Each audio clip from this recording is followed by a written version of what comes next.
Parenting में इस समय बहुत महत्वपूर्ण होता है। It's very important. ये शुरुआत के 2-3 साल कहाँ चले जाते हैं पता भी नहीं चलता है। वो भी सजेस्ट कर रहे हैं, ये भी सजेस्ट कर रहे हैं, ये भी सजेस्ट, लेकिन क्या? एक दिन मैंने गलती से रेड लाइट जंप कर दी तो वो मुझे ऐसे देख रहा था, समथिंग यू डिड रॉन्ग। भाई मेरे पापा तो कुछ गड़बड़ है। How to choose which community is good for me, क्योंकि हर कम्युनिटी में अलग अलग तरह के पेरेंट्स होंगे, वो भी अलग माइंडसेट, अलग पॉइंट ऑफ व्यू लेकर आ रहे होंगे। उन्होंने कहाँ से वो ज्ञान बटोरा है जो आपको दे रहे हैं, और क्या हमें वो चूज करना चाहिए? क्या लगेगा? आई गेस प्रॉपर ट्रेनिंग होना चाहिए। So, but now I correct my child. Don't say हाँ. Say हाँ जी or yes mama. Whatever is comfortable for you. So drilling those values, that is the most important thing which my parents have done it for me, and I am continuing with my kids.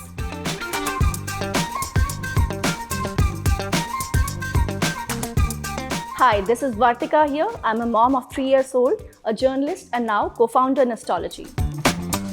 Today we have Santoshi with us, who is a content creator, a mom, and ECCH educator. Welcome, everyone. Santoshi. Thank you. And we have Abhinav with us. Abhinav is a dad and a content creator and a working professional. Thank you. And we have Deepshikha with us, who's a mom, a working professional, and now a content creator as well. Welcome, Deepshikha. Thank you so much, Vartika. Parents, now I call you parents because we are here as parents, right? So parent community is a big community, especially not just in India but all over the world.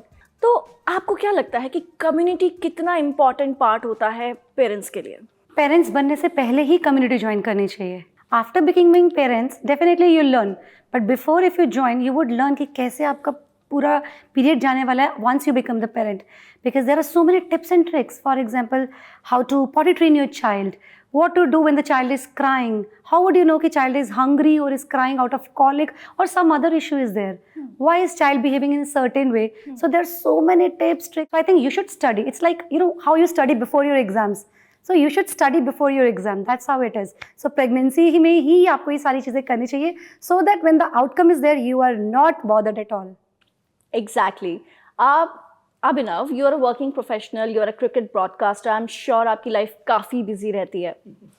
आपको क्या लगता है कि as a parent do you feel isolated from community? या I do feel because जैसा ma'am ने कहा, I totally agree कि बेबी के आने से पहले ही you should join a community, ताकि आपको समझ में आए चीज़ें। बिकॉज आप भी पहली बारी पेरेंट बन रहे हैं, आपने अपने पेरेंट्स को देखा है, उनकी जो भी पेरेंटिंग होती है, तो आपके पास सैम्पल साइज़ बहुत कम है। तो हम कोई भी चीज़ लेने जाते हैं बाहर रहकर, तो हम 4 बार देखते हैं कि ये अच्छा है, ये अच्छा है, ये अच्छा है। नो डाउट बहुत सारे पॉइंट ऑफ व्यू आपके दिमाग में आएंगे जब आप कोई कम्युनिटी ज्वाइन करेंगे या फिर 4 लोगों से बात करेंगे। एक मतलब कहावत है कि एक बच्चे को बड़ा करने में पूरा मोहल्ला लगता है। तो वही वाली चीज़, it takes a village to raise a child. तो वही वाली चीज़ है। तो जानना, इन्फॉर्मेशन होना बहुत ज़रूरी है। आप बातचीत करेंगे, आप अपने जो आपके दोस्त हैं जो पेरेंट्स बन चुके हैं, या आपके जो बड़े भाई हैं घर में, उनसे आप बातचीत करेंगे कि उनका एक्सपीरियंस कैसा रहा, उन्होंने अपने बच्चों को कैसे मतलब रेस किया। तो जितनी जानकारी आपके पास होगी वो अच्छा तो है ही, लेकिन उसमें भी आपको पिक करना है कि क्या चीज़ मेरे लिए ठीक है, क्या चीज़ है जो मैं अच्छे से कर सकता हूँ, क्या चीज़ है जिसको मैं शायद पीछे रख सकता हूँ और दूसरी चीज़ पर ज़्यादा ध्यान दे सकता हूँ। तो एज अ पेरेंट मुझे पूरी तरह से लगता है कि कम्युनिटी ज्वाइन करनी चाहिए, 4 लोगों से बातचीत करनी चाहिए, जो आपके बड़े हैं उनसे जानना चाहिए। तो इससे आपके लिए ही काम आसान होता है। बिकॉज जब एकदम आप युद्ध क्षेत्र में आ जाएंगे ना, तो उस वक्त आपको ये सब चीज़ें बहुत काम याद आएंगी कि यार ये ऐसा उन्होंने कहा था कि ये कर लेना, ऐसा उन्होंने कहा था ये कर तो लेना। आप ये कह रहे हैं कि युद्ध क्षेत्र में आने के बाद नहीं सीखा जाता है कि चक्रव्यूह से बाहर कैसे निकलते हैं? सीख सकते हैं, लेकिन तब तक थोड़ा सा युद्ध आप हार जाते हो, थोड़ा थक जाते हो। तो आप पूरी तरह से तैयार होके आएंगे, सारे आपके पास सारे धनुष बाण, सारे धनुष बाण कवच पहन के आएंगे। तो जो सामने जो भैया बैठे हैं, तो वो उनको आप संभाल पाएंगे। समय हाथ से नहीं निकलेगा। समय हाथ से बिल्कुल, नहीं निकले। और पेरेंटिंग में इस समय बहुत महत्वपूर्ण होता है। It's very important. ये शुरुआत के 2-3 साल कहाँ चले जाते हैं पता भी नहीं चलता है।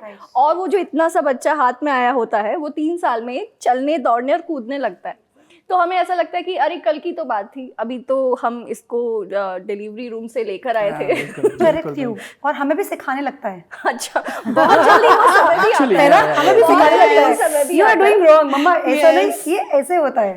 बिल्कुल बिल्कुल, जैसे ही बच्चे बोलना शुरू करते हैं स्पेशली, उसके बाद तो उनकी बातें सुन के आपको लगता है कि बस सुनते जाओ, उनको सुनना ज्यादा इम्पोर्टेंट है। Sometimes you know when my child corrects me, no as a human being to error to human, हम लोग गलती करते हैं बट बच्चे हमें करेक्ट भी करते हैं। Yes, because correct, even I was also given example, please continue. छोटा सा एग्जांपल है, वो my son started going to school, तो वहाँ पर उनको ट्रैफिक रूल सिखाए गए, रेड लाइट और उस तरह का।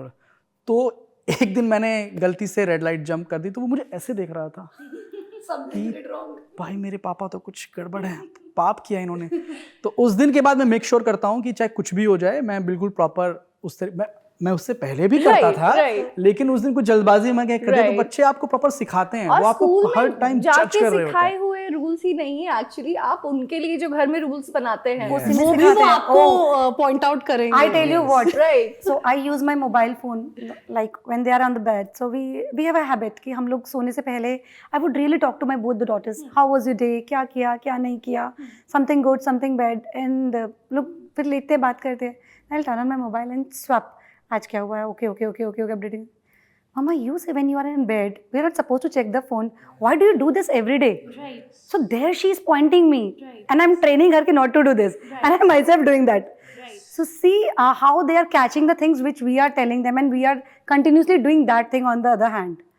So ये avoid करना बहुत important है। बहुत इम्पॉर्टेंट है, स्पेशली गैजेट्स ने तो पेरेंट्स की लाइफ को जितना आसान बनाया है उतना डिफिकल्ट भी कर दिया है, क्योंकि आपके लिए वो बाउंड्रीज सेट करना बहुत मुश्किल हो जाता है कि हम कह रहे हैं कि बच्चों को नहीं मोबाइल नहीं देखना है, लेकिन खुद अगर सारा दिन मोबाइल पे हम खुद हैं तो बच्चों को ये समझाना बहुत मुश्किल हो जाता है कि आप मत मोबाइल देखिए।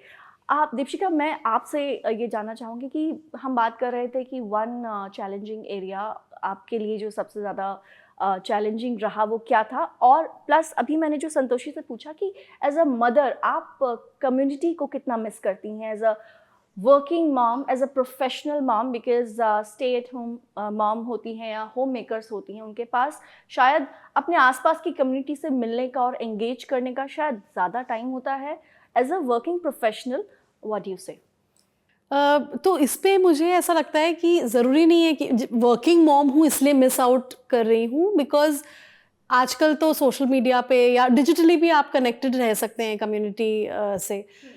पर मुझे ऐसा लगता है कि I take that point from what he said कि मतलब how to choose which community is good for me, क्योंकि हर कम्युनिटी में अलग अलग तरह के पेरेंट्स होंगे, वो भी अलग माइंडसेट, अलग पॉइंट ऑफ व्यू लेकर आ रहे होंगे। उन्होंने कहाँ से वो ज्ञान बटोरा है जो आपको दे रहे हैं, और क्या हमें वो चूज़ करना चाहिए।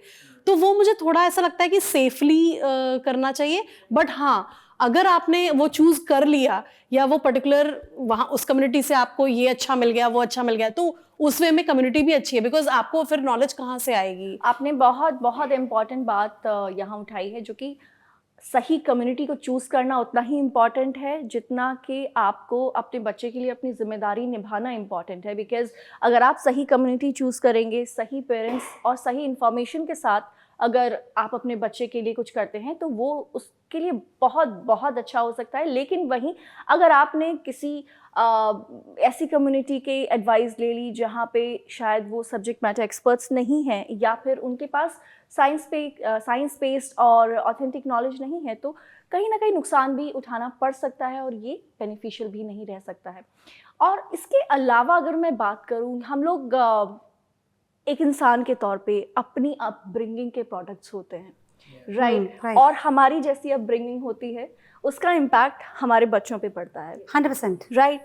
तो संतोषी, आपको याद आता है आपका बचपन कैसा था और आपकी अपब्रिंगिंग का कितना इम्पैक्ट रहा है आपके अपने बच्चों पे? बहुत इम्पैक्ट रहा है। I remember like when you are too young, you don't know what your parents are training you for. But one thing which I really adore and appreciate, my parents have instilled very good values in me. तो जो values मुझे मेरे parents से मिली हैं, I try to put that in my children. Maybe respecting your elders, हाँ मत बोल, use हाँ जी, because we come from North India. We have this tendency, हाँ बताओ ना, हाँ बोलो ना. So but now I correct my child, don't say हाँ, say हाँ जी or yes mama, whatever is comfortable for you. So drilling those values, that is the most important thing which my parents have done it for me and I am continuing with my kids. That's beautiful. That's beautiful. Do you remember any incident from your childhood and any beautiful memory with your own parents? I come from a very close knitted family and मेरे parents मतलब बहुत ही liberal रहे हैं, be it any way, even if it is for choosing your career or your soulmates or while studying also. I still remember कि मुझे अगर कम marks भी आ जाते थे ना, वो टेक माई डैडा, मम्मा से थोड़ा सा डर लगता था, but I would take my dada along with me and he would go and talk to the teacher, कोई बात नहीं कम आए हैं, विल इंश्योर कि उसका नेक्स्ट टाइम अच्छे आ जाए. He would never come and scold us. उन्होंने मुझे नहीं डांटा है. I can never ever recollect कि मेरे पापा ने मुझे डांटा है और I am scared to share anything with him. तो दादाजी की कोई मेमोरी हो जो आपको लगा कि उनका इम्पैक्ट फादर पे पड़ा हो? दादाजी तो passed away at a very young age, but yes, my दादी, she again was a very valued lady. मतलब उनको सब लोग बहुत अच्छे से रिस्पेक्टेबल लेडी थी. हमको हमेशा से, मुझे याद है, you know how old ladies are, मंदिर जाना है, एक छोटी सा बात बता रही हूँ, not asking anyone to follow this, but she would ensure कि हमारे मार्क्स अच्छे आए ना, go pray to the god, जाओ भगवान जी को एक मिठाई का डब्बा चढ़ा के आओ, मंदिर जाओ. Gratefulness, yes. कोई घर पे आया है, पानी लेकर आओ. I was too young, she would have trained me. Grace and courtesy. हाँ, grace and courtesy. So these small things really matter the most. I've ensured, I told my daughter कि अभी देखो summer season start हो रहा है. You are in 7th standard. I want you to fill all the water bottles at home. I have a help at home, but I really want her to learn. Right, because they need to know the practical Correct. life skills. Correct. And they need to be independent in their own functional Correct. life. This my mother didn't train me. My दादी used to say, तुम्हारी job ये है, छुट्टियां हैं ना, सारी water bottle घर की फ्रिज में होनी चाहिए. वो छोटी छोटी बातों से बच्चों को Yes. जिम्मेदारी सिखाना Exactly. शायद इसी को कहते हैं. So maybe take a very small example. I think जब आप छोटे हो गए, आपके पापा मम्मी ने पॉकेट मनी कभी नहीं दी होगी. नहीं दी होगी. But my dad used to give us pocket money. He would give me 500 rupees और he would say कि 2 महीने चलाना है इसको. But अगर 2 महीने चलाना है, so he would tell me, इसका थोड़ा सा % ना सेव में करके रखना, इसका थोड़ा सा % कुछ खाना, और नेक्स्ट टाइम कोई अगर घर पे आ रहा है या कुछ भी आ रहा है या कुछ भी दे रहा है, you have to give that money to me so that I can give it to you next time. So अभी मैं अपनी डॉटर को, अभी वो बड़ी हो रही है ना, मैंने उसको pocket money the. Managing money, Such a great skill. Correct. So I really appreciate how my parents have given this good upbringing that I can raise my kids in the same way or maybe 1% better. क्योंकि हम अपनी तरफ से थोड़ा extra Extra effort तो करते करना हैं. ही चाहते हैं. तो आपने जो अपनी पेरेंट्स की पेरेंटिंग को देखा, आपने ट्राई किया अब अपने बच्चों पे अप्लाई करने के लिए. अभिनव, आप क्या कहेंगे? आपका बचपन कैसा था? Do you remember any good memory, any memory और any memory of your childhood? बहुत सुंदर बचपन था मेरा. बहुत, मेरे पापा मम्मी दोनों बहुत लिबरल, खुले विचारों वाले लोग, बहुत सख्त भी, लेकिन जब मस्ती करने का टाइम आया तो पूरा इन्जॉय करवाते थे. हम लोग बहुत बाहर घूमने जाते थे, पापा बहुत बाहर लेके जाते थे घूमने, दोनों क्योंकि टीचर थे तो बच्चे की साइकी को बहुत अच्छे से समझते थे वो, कि किस तरह से एक बच्चे का लालन पालन किया जाए, कि कितना डांटा जाए, कितना समझाया जाए, कितने उसके कॉन्फिडेंस को बूस्ट किया जाए, और जब बच्चे का दिमाग ख़राब हो कि मैं बहुत टैलेंटेड हूँ तो उसको थोड़ा ज़मीन पर भी लाया जाए. तो ये चीज़ें बहुत अच्छी बैलेंस तरीके से मैं और मेरी बहन दोनों के साथ ये सब चीज़ें चलती थी. बचपन से ही हम लोग डिबेट में, को करिकुलर एक्टिविटीज़ में काफ़ी आगे रहते थे. तो उन चीज़ों को लेकर पापा ने हमेशा बढ़ावा दिया. पढ़ाई पर को लेकर था ही, घर में पूरा पढ़ाई का माहौल था ही क्योंकि टीचिंग फैमिली थी. तो इन चीज़ों को लेकर हर चीज़ का एक बैलेंस था. ऐसा नहीं था कि एक ही चीज़ पर खास ध्यान दिया गया हो. हमेशा हम दोनों भाई बहनों को ऑलराउंडर बनाने की कोशिश की गई घर में. तो मैं वही चीज़ अपने बेटे के अंदर भी करता हूँ.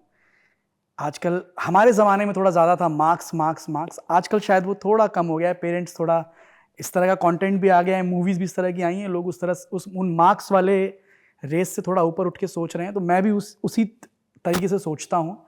और आप भी रेस से हट के कुछ उन्हें ऐसा देना चाहते हैं जो आगे उनके आने वाले सालों में काम आए. यस, बिल्कुल. मतलब यही मेरा पॉइंट ऑफ व्यू रहता है कि बच्चे को ऑलराउंडर होना चाहिए. मेरे हिसाब से हर चीज़ को समझना चाहिए. ये तो हुई टैलेंट वाली बात, लेकिन एम्पैथी वाली जो बातें हैं, जो बचपन में मैंने सीखा है कि जो आपसे थोड़ा कमज़ोर हो शारीरिक तौर पर या फिर पैसे के तौर पर या फिर पढ़ाई लिखाई में, आपको उसके साथ हमेशा विनम्र रहना है। ये बहुत बड़ी बात है। ये मैंने अपने पापा को देखा है कि मेरे पापा बचपन में जब हम बस स्टैंड से अगर अपने घर आ रहे हो रिक्शा करके, तो रिक्शे वाले को हमेशा आप करके बात किया करते थे। मैं हरियाणा से आता हूँ, तू तड़ाक की भाषा चलती है हमारे यहाँ पर, लेकिन my father was always like कि भैया आप। मैंने उस व्यक्ति को कभी भी किसी कमज़ोर या उस तरह से, कमज़ोर कहना सही शब्द नहीं है, मैं सही शब्द सोच नहीं पा रहा हूँ, लेकिन किसी भी अपने से कमतर आदमी को उन्होंने हमेशा ज़्यादा इज्जत से बात करना। तो वही मैं चीज़ सुकृत के अंदर भी चाहता हूँ, और मैं मतलब मेरे बेटे का नाम सुकृत है, तो मैं चाहता हूँ कि वो चीज़ सीखे कि एम्पैथी हो उसके अंदर, बड़ों का सम्मान करे, जो कमज़ोर है उसके साथ खड़ा रहे, वैसी वाली चीज़ें। और शायद कहीं ना कहीं आपकी जो पूरे गुण हैं वो आपने अपने प्रोफेशन में उनको कहीं ना कहीं पूरा काम लाने की कोशिश की है, और you have been successfully doing that for over the years, so congratulations for that. And Deepshikha, अगर आपसे हम पूछें तो आपकी बचपन की मेमोरीज कैसी हैं, और आपकी अपनी जो पेरेंट्स की पेरेंटिंग रही उसका कितना इम्पैक्ट है आपकी अपनी पेरेंटिंग पे? तो मुझे ऐसा लगता है कि मेरे जो पेरेंटिंग रही वैसी पेरेंटिंग मैं आइडल मानती थी, कुछ चीज़ों में करना चाहती थी पर वो नहीं कर पाई। जैसे कि बहुत एकदम आसान तरीके से पापा ने काफ़ी चीज़ें सिखाई।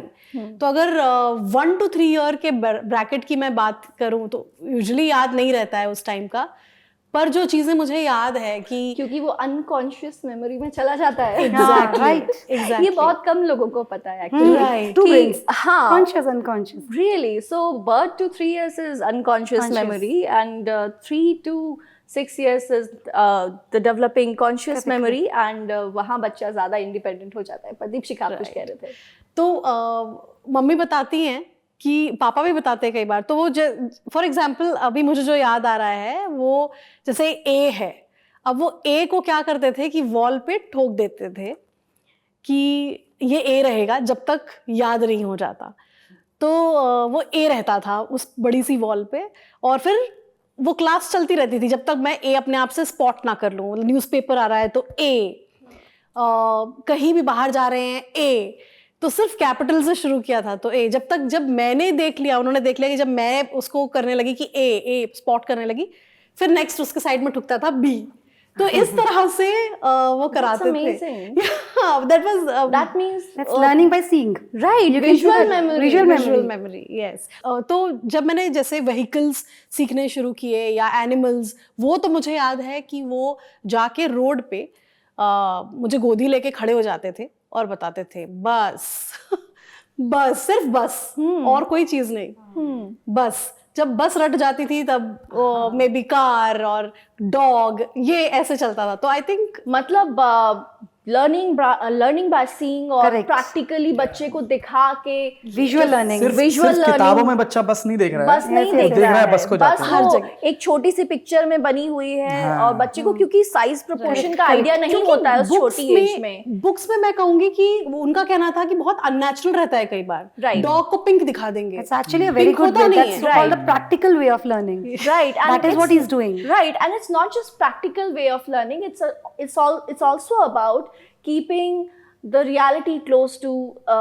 the child. Correct. And keeping the child close to the reality. कि जितना ज़्यादा से ज़्यादा real Real चीजें चीजें देख सकता है। एक्सेप्ट कर सकेगा कर चाइल्ड, सके। क्योंकि बच्चे को पता नहीं है। बच्चे को अगर आप पिंक डॉग दिखाएंगे तो उसके हाँ, लिए वो तो डॉग मान पिंक के होता लगेगा है, कि pink राइट, है। मान लेगा हालांकि कि पिंक डॉग होते हैं राइट, पिंक डॉग होते हैं, लेकिन फॉर एन एग्जांपल बस का साइज या कार या ऑटो जैसी चीज अगर हम एक प्रोपोर्शन में जब तक बच्चे को नहीं समझाएंगे कि एक्चुअली ऑटो बस से छोटा होता है या फिर ट्रक जो होता है वो बस से बड़ी होती है, तो वो जब तक विजुअली नहीं देखेगा उसको समझ में नहीं It आएगा। comes with exposure. So when you become a parent for the first time, when you become a mother, आपको क्या चीज की कमी सबसे ज्यादा खली? नॉलेज ही नहीं था कि कैसे क्या करना है। मतलब कुछ लोगों को मैं देखती हूँ कि स्टेप बाय स्टेप सब फॉलो करते हैं, उन्हें ये भी पता होता है कि माइलस्टोन अचीव कर लिया है। मैं तो उसमें थी कि व्हाट इज माइलस्टोन, क्या ये भी माइलस्टोन है, क्या ये है ये नहीं है। और टू मच ऑफ नॉइस, तो समझ नहीं आता है क्या लें क्या नहीं लें। तो आई थिंक गाइडेंस जो एक प्रॉपर होता है, obviously I was staying with my in laws, तो प्रॉपर गाइडेंस तो था, पर एक वो गाइडेंस होता है कि जो आपको पता है कि हाँ यही सही है। उनकी भी आवाज एक बार को वो नॉइज में आएगी, हाँ वो भी सजेस्ट कर रहे हैं, ये भी सजेस्ट कर रहे हैं, ये भी सजेस्ट, लेकिन क्या all of us have that guidance, एक क्लैरिटी आई थिंक वो मिसिंग थी। आपके लिए सबसे बड़ी क्या आपको लगा कि जो मिसिंग था? Totally agree with Deepshikha, clarity की कमी तो रहती है, नो डाउट, क्योंकि अलग अलग पॉइंट ऑफ व्यू होते हैं लोगों के। तो ऐसा मैं मानता हूँ कि एक प्रॉपर लाइन होती है जिस पर हमें पूरे परिवार को चलना चाहिए कि हम अपने बच्चे को इस तरीके से पालेंगे। तो उसके लिए प्रॉपर एक ट्रेनिंग शायद अगर हो तो पूरा परिवार एक पॉइंट ऑफ व्यू पे या एक साथ आएगा कैसे? क्योंकि सबसे बड़ा चैलेंज ही ये होता है कि जितने लोग होते हैं उतने ज़्यादा पॉइंट ऑफ व्यूज़ होते हैं। बहुत से परिवार इस बारे में स्ट्रगल कर रहे होते हैं क्योंकि लोगों के अलग अलग पॉइंट ऑफ व्यूज़ हैं, तो वो शायद अपने आप को सेक्लूडेड करना ज़्यादा पसंद करते हैं। आपको क्या लगेगा? आई गेस प्रॉपर ट्रेनिंग होना चाहिए, क्योंकि अगर कोई ट्रेंड बंदा या एक पूरी एक क्लास है, ठीक है, एक नॉर्मल फिजिक्स की थ्योरम है, तो अगर प्रोफेसर साहब पूरे उसको अच्छी तरीके से समझाएंगे तो पूरी क्लास एक पेज पे आएगी, उसको एक तरीके से समझेगी, अलग अलग पॉइंट ऑफ व्यू नहीं जाएगी। तो उसी तरह मेरा ये मानना है कि कोई एक ऐसा प्लेटफॉर्म होना चाहिए, कोई ऐसे एजुकेटर्स होने चाहिए, कुछ ऐसे ट्रेनर्स होने चाहिए जो फैमिलीज़ को आके बताएं, वो उनकी बातों को डिनाई ना करें। कुछ माताओं के, दादियों के कुछ पुराने तरीके भी होते हैं, उन्हीं को समझाते हुए, उन्हीं से बैलेंस बिठाते हुए एक प्रॉपर चार्ट होना चाहिए। हालांकि बच्चे को पालने में कोई फॉर्मूला नहीं है, बच्चे को पालना बहुत अलग अलग चीज़ें होती हैं, लेकिन जो बेसिक चीज़ें हैं जो होनी चाहिए वो पता होनी चाहिए पूरी फैमिली को, ताकि फैमिली पेरेंटिंग क्लासेस एक्चुअली बिल्कुल। और खाली मदर्स की ही क्यों, खाली फादर्स की ही क्यों, पूरी फैमिली को एक मंच पे लाना और एक साथ अगर मुझे लगता है कि अगर हम पूरी फैमिली को, खास करके यंग बच्चे की फैमिली को, जो छोटा बच्चा है जो अभी अभी पैदा हुआ है, उसकी फैमिली को अगर हम एक साथ एक मत कर सकें तो केवल घर का एनवायरनमेंट ही ठीक नहीं होगा, बल्कि बच्चे का अपना डेवलपमेंट में भी काफी सपोर्ट रहेगा। क्योंकि आई थिंक जो रोड मैप रहेगा, जो सब लेके चलेंगे कि यही फॉलो करना है, तो बच्चे को भी क्लैरिटी रहेगी कि अच्छा यही राइट, बच्चा भी कंफ्यूज नहीं होगा। वरना आधे टाइम तो एक जना कुछ कह रहा है, दूसरा फैमिली मेंबर कुछ कह रहा है, तो बच्चा उस चक्कर में कंफ्यूज हो जाता है। तो ऐसी काउंसलिंग होनी चाहिए, काउंसलिंग होनी चाहिए। If I take my own example, so down the line when I was a first time parent, because I have 2 daughters, so what happened is कि मैं तो अकेली रहती हूँ, अब मेरी फैमिली तो दिल्ली में है, so over the calls अभी ये पलटती है, अभी बैठती है, so for them they don't understand milestone.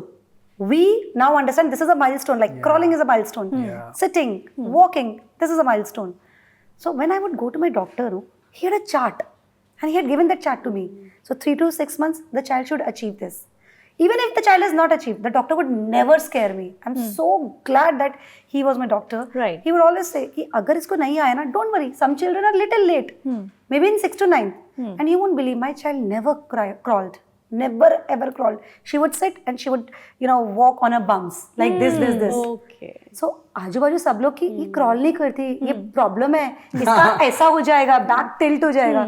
My doctor said, as long as she is doing fine, you as a mother know the best for your child. And I would never ever forget this. So I as a mother know best for my child.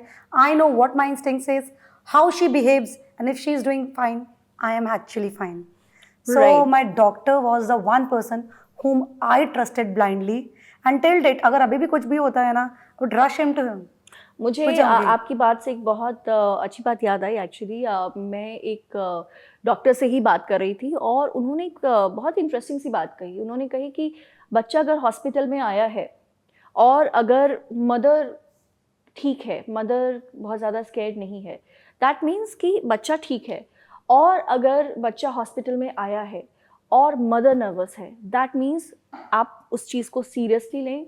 Mother अगर serious है, that means कि वो motherly instinct कहीं ना कहीं है कि हाँ मेरे बच्चे के साथ में कुछ गलत है, तो एक्चुअली मदर्स की इंस्टिंक्ट बहुत स्ट्रांग होती है और उसको इग्नोर नहीं किया जाना चाहिए, और मेडिकल लाइन में भी लोग इसको इग्नोर नहीं करते हैं। Even till today, sometimes me and my husband we together make our children ready for the school. Right. So morning में वो छींक रही है, कुछ भी हो रहा है ना, आई नो कि आज उसने नॉर्मली छींका है, शी इज फाइन, और जैसे मैं बोल दूंगी ना कि आज ये ठीक नहीं है, इसको स्कूल नहीं भेजना है, जैसे नहीं ठीक है शी इज फाइन, सर नहीं भेजना है ठीक है शी इज फाइन, उसी दिन स्कूल से फोन आ जाता है she is not fine, and honestly I am telling you this. तो बिल्कुल एक्चुअली मदर चाइल्ड ऐसे ही थोड़ी ना कहते हैं कि मदर चाइल्ड इतने कनेक्टेड होते हैं। बाय द वे आपको पता ही होगा, और Deepshikha and Abhinav, actually mother के ब्रेन में बच्चे का डीएनए होता है। मतलब ये बात मुझे अब जब पता चली तो मेरे लिए एक यूरेका टाइप का था कि ऐसा नहीं है कि मेरी मदर हमेशा बचपन से कहती रहती है कि तुम कहीं भी जाओ मुझे तुम्हारा सब पता चल जाता है। मैं तो सबसे अच्छे से जानती हूँ,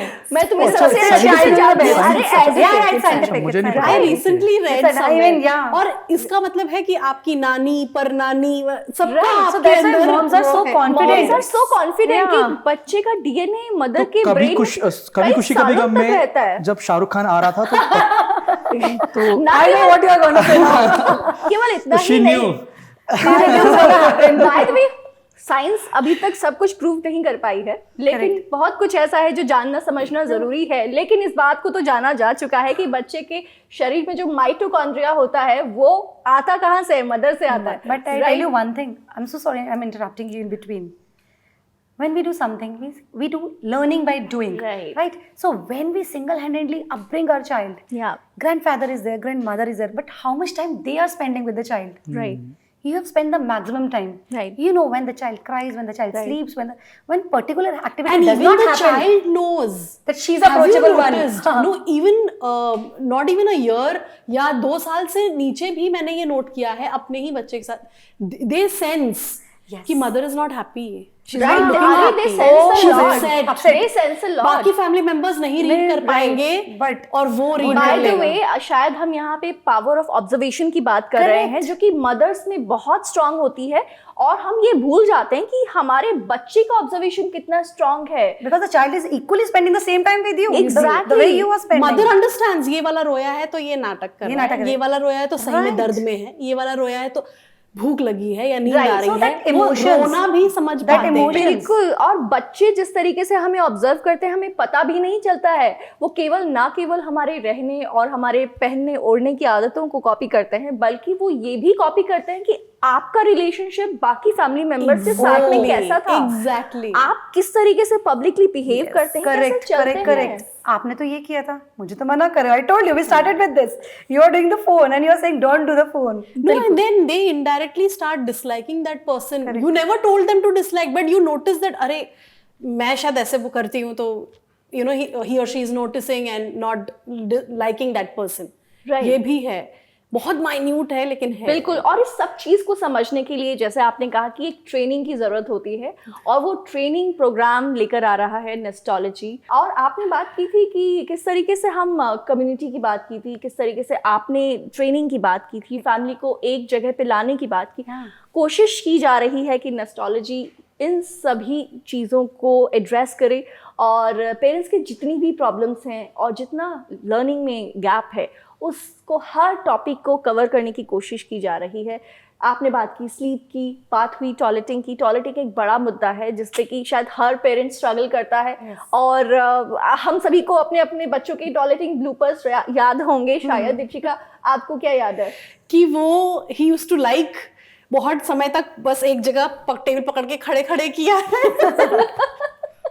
I don't know how to कितना कोशिश करते थे कि ले जाएं टॉयलेट में, बट नहीं। राइट, आपको कुछ याद है? मुझे फर्स्ट टाइम याद है जब फर्स्ट टाइम हम टॉयलेट सीट लेके आए थे उसके लिए, तो हम बैठा रहे थे तो ऊपर नहीं वो हवा में था, मतलब मेरे हाथ में से हवा में था कि नहीं बैठूंगा, लेकिन बहुत मना के बहुत वो करके उसने जब एक बार किया तो उसको लगा ये तो कुछ था ही नहीं। राइट, ये तो बहुत नॉर्मल सी चीज है। इतना खुश था, ये था, मतलब मुश्किल तो है, लेकिन मुश्किल है। आप बताइए। Mine is little funny, so mine would say पहले डायपर उतारो तभी वॉशरूम जाऊंगी। ये एक्चुअली This is weird, ये but yeah. Specially there are few things जहाँ पे बहुत स्ट्रगल करते हैं पेरेंट्स, Correct. और पेशेंस की पूरी वहाँ पे परीक्षा हो जाती है. हाँ, Right. so at night no, because I'm a working parent, तो second time so I said कि जो second baby है मैंने बोला इसको डायपर पहना के सुलाती हूँ so that I can also sleep at night. Washroom जाना है Right. और बहुत सा जैसे मुझे भी बहुत टाइम तक इस बात को समझने में बहुत ही अजीब सा लगता था कि अरे डाइपर्स कब तक पहनाए जाने चाहिए, कब तक नहीं पहनाए जाने चाहिए, what's the right age for them to get diaper free. तो इतने सारे क्वेश्चंस होते हैं टॉयलेटिंग को लेके, और खास करके हम ये भूल जाते हैं कि जब हम बात करते हैं बच्चे की टॉयलेटिंग इंडिपेंडेंस की, तो हमारा सारा फोकस ये रहता है कि जैसे कि हम बात कर रहे थे कि बच्चा कह रहा है हर चीज़ में हमें इन्वॉल्व कर रहा है कि साथ में लेके चलो, हमारा डाइपर आपको जो है कि आप ही को करना पड़ेगा manage. But you know you'd be surprise to know, अगर हम इसको थोड़ा अलग तरीके से सोचें कि अगर बच्चे को हमें टॉयलेटिंग इंडिपेंडेंस सिखानी है तो हमें शायद बच्चे को अनड्रेसिंग पहले सिखानी पड़ेगी. करेक्ट. ड्रेसिंग अनड्रेसिंग आप बच्चे को सिखाएंगे तो इंडिपेंडेंस अपने आप बच्चे में आएगी. और शायद उसके बाद अगर आप हैंड वॉशिंग ट्रेनिंग देते हैं बच्चे को, तो आपका बहुत ज़्यादा इन्वॉल्वमेंट भी बच्चा आगे जाके कुछ महीनों बाद हो सकता है ज़रूरी ना फील करे. और ये सब चीज़ें, कितनी सारी चीज़ें एक दूसरे से जुड़ी हुई हैं, ये हम शायद भूल जाते हैं, और शायद एक पर्टिकुलर प्रॉब्लम पे ही फोकस करने में हमारा सारा टाइम निकल जाता है. तो नेस्टोलॉजी ने एक कोशिश की है कि ये जो पूरी ये माला की जो अलग अलग मोती हैं, जो हमें लगता है कि अलग अलग विषयों पे बात कर रहे हैं, लेकिन इन दी एंड इसी से मिलके एक खूबसूरत ज़िंदगी बनती है. और ये अलग अलग सब्जेक्ट्स जो हैं, जैसे आपका स्लीप है, ब्रेस्ट फीडिंग है, वीनिंग है, टॉयलेटिंग इंडिपेंडेंस है, और कॉग्निटिव डेवलपमेंट है. आपका वीनिंग, टॉयलेटिंग, ब्रेस्ट फीडिंग आपसे किस तरीके से आपका सोशल इमोशनल डेवलपमेंट हो रहा है, ये ना केवल इन सभी टॉपिक्स पे अलग अलग बात की गई है, बल्कि एक फुल पिक्चर में कैसे ये सब चीज़ें एक दूसरे को साथ देती हैं, कैसे अगर हम एक फुल पिक्चर में चीज़ों को देखें तो एक होलसम डेवलपमेंट वेलबींग बच्चे के लिए हम काम कर सकते हैं. ये नेस्टोलॉजी ने एक कोशिश की है.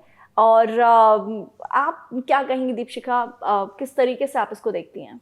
मुझे ऐसा लगता है भाई, जैसे मैंने कहा कि ये गाइडेंस की, अगर आपके टाइम पे होता तो क्या होता? एग्जैक्टली तो मैं वही पॉइंट बोल रही थी कि गाइडेंस और क्लैरिटी की जो मैं बात कर रही थी कि जो मिसिंग लगा था अपने टाइम पे, तो ऐसा लगता है कि अरे यार ये तब क्यों नहीं था, और अगर अब है या नेस्टोलॉजी अब जैसे आएगा तो अब जब अवेलेबल है तो ठीक है, I maybe I have time कि अब हम सोच सकते हैं कि पर ये मिसिंग लगता है. ये बहुत बड़ी बात है, बहुत ही बड़ी बात है कि सब कुछ एक जगह मिल जाना. हमने इतनी देर में इतनी बातें करी हैं, वो सब कुछ अगर एक ही प्लेटफॉर्म पे मिल जाए तो दैट इज अमेजिंग. जो आई थिंक न्यू पेरेंट्स बनने से पहले ही अगर उन लोगों को ये चीज मिल रही है तो लकी है. I would say you are lucky कि आपके समय में ये है.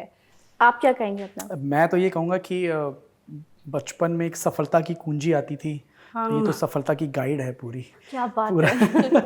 तो नो डाउट पेरेंट्स के लिए तो है ही है, लेकिन साथ में ग्रैंड पेरेंट्स के लिए भी है, केयर टेकर के लिए भी है, घर में जो भी लोग हैं, जो बच्चे जिनकी निगरानी में बच्चा पल रहा है, उन सबके लिए, उन सबको आगे एक्सपर्ट्स अगर समझाएं, चीज़ें बताएं, छोटी छोटी चीज़ें जो करेक्ट कर सकते हैं, जैसे आपने बहुत सारे एग्जांपल दिए, तो ये एक एक्चुअली कंप्लीट पैकेज है जो आपको पेरेंट्स बच्चे के उस छोटे से पौधे को बड़ा वृक्ष बनाने में, 0 से 3 साल की उम्र में ही बच्चे का ब्रेन डेवलपमेंट होता है मैक्सिमम, वो चीज़ें सीखता है, वो 85% से ज़्यादा. यस, वो परिवार को आईने की तरह देखता है. तो अगर आईना इतना सुंदर हो जाएगा, ट्रेंड हो जाएगा नेस्टोलॉजी से, तो बच्चा तो race is a bad word, वो सबसे आगे ही होगा. बिल्कुल.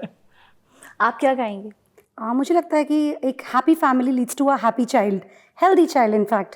सो अगर आपको एक वेल बैलेंस परफेक्ट चाइल्ड चाहिए तो this kind of app can be of a great help, जहाँ पे आपको सारी parenting tips, in fact doctor advice, everything is just at a click away. So ऐसी ऐप को तो ज़रूर डाउनलोड करना चाहिए, सब्सक्राइब करना चाहिए, and it is for the awareness, and you are already prepared when the child arrives. In fact the family is prepared. So definitely go for it, and I am also looking forward to it. Thank you so much. और हमने एक बहुत honest कोशिश की है India के best experts को एक प्लेटफॉर्म पे लाने की, और अलग अलग टॉपिक्स को हमने बहुत डेप्थ में कवर करने की कोशिश की है। और मुझे लगता है कि early childhood development and parent support is right now something which everyone should actually focus on, because अगर हमारे बच्चे अपना पूरा डेवलपमेंट सही तरीके से पा सकते हैं, तभी आगे जाके हम कह सकते हैं कि as a society we can grow. जो बहुत सारी चीज़ें हैं जो डेवलप्ड कंट्रीज़ में पेरेंट्स को बहुत ऑटोमेटिकली मिल जाती हैं, हमें इंडिया में उस तरीके से अभी वो फैसिलिटीज़ नहीं हैं जहाँ पे हमें उस तरीके की फैसिलिटीज़ मौजूद हों। लॉन्च हो रहा है नेस्टोलॉजी ऐप जो digitally all over India available रहेगा। आप चाहें कहीं पे भी हैं, आप उसे डाउनलोड कर एक्सेस कर सकते हैं। और ये हर एक के लिए है और हर बच्चे के लिए है, हर फैमिली के लिए है। International experts, international experience, made for India, that's नेस्टोलॉजी।